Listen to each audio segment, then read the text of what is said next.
Too many times we see homeowners or renters wait until the last minute to minimize, declutter, or purge. Whatever you want to call it, it's cleansing for the home and for the mind.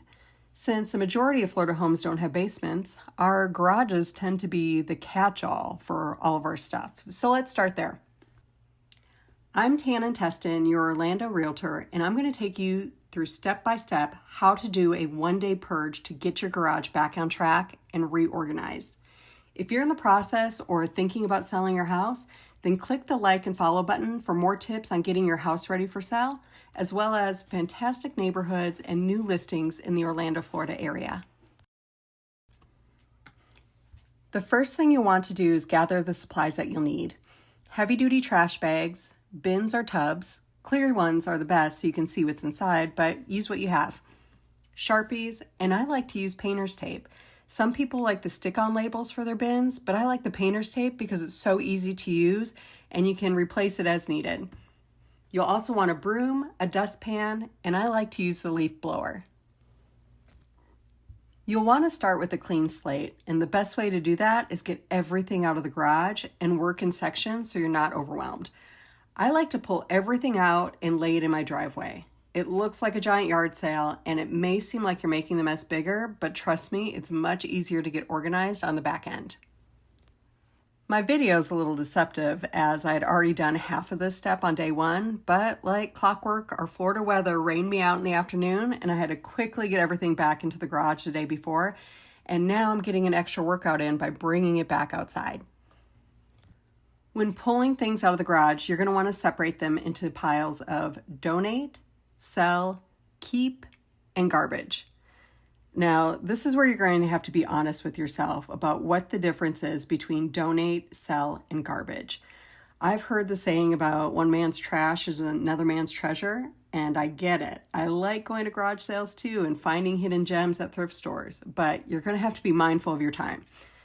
How much time do you want to spend putting items up for sale on Facebook Marketplace only to answer a dozen messages about if it's still available, scheduling meetups over an item that you were going to sell for $5 only to get haggled down to $2 just so you can donate it a month later? Unless it's a big ticket item, then it's best to just donate it or trash it. Obvious trash items are anything that's broken or that has not been fixed in over 6 months. Think toys, sports equipment, yard items like pots or old hoses. Those extra pieces of wood or rubber that you might just need one day, but you haven't in the last 2 years, time to let them go. Other obvious trash items are boxes that you've been holding on to or expired chemicals and paint cans. Make sure to check to see where you can dispose of those properly with your city or county. One of the benefits of living in Central Florida is that we have bulk item pickup 1 day a week, so we really don't have any excuses to hold on to our garbage items. But if you live in a place that doesn't, you want to arrange for a bulk item pickup to be done within 24 hours after your cleanup. You're going to want to donate or sell things that you have multiples of, such as tools, chairs, toys, ladders, and yard items.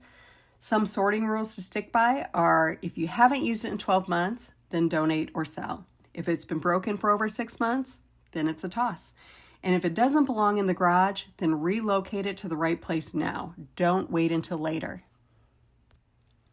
As you're taking things out and making your keep pile, sort items by what goes together. Sports and outdoor gear, tools and hardware, garden and yard items, seasonal decor, and then miscellaneous items such as car parts, camping gear, or leftover building material.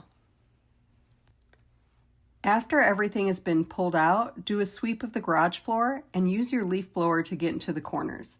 Knock down cobwebs, wipe down the shelves and surfaces, and do a spray to keep bugs out along the perimeter and the doors. And now here's the fun part, reorganizing and putting everything back. Everything should have a set place back in the garage. If there isn't a spot for it, then this may be an item that you need to get rid of. Go back to step 2. Put the least used seasonal items up high, frequently used items at your waist to eye level, and kids' items down low for easy access for them. You're going to want to utilize wall space with hooks to hang up chairs, tools, and cords. The last step is immediately remove the items that do not belong in the garage. The donation pile goes in your car so you can drop it off that day. Trash items go out to the curb for pickup, and hazardous waste goes into a bin that you can take to your local drop-off station. When that's all done, ask your family to hold up their right hand and say this oath. I solemnly swear to keep the garage clean and organized. Anything I take out will be put back in its rightful place. Any boxes I empty will go right into the recycling bin, and I will not leave anything in the garage that does not belong there. Follow our page for more tips to help get your house organized and ready for the market.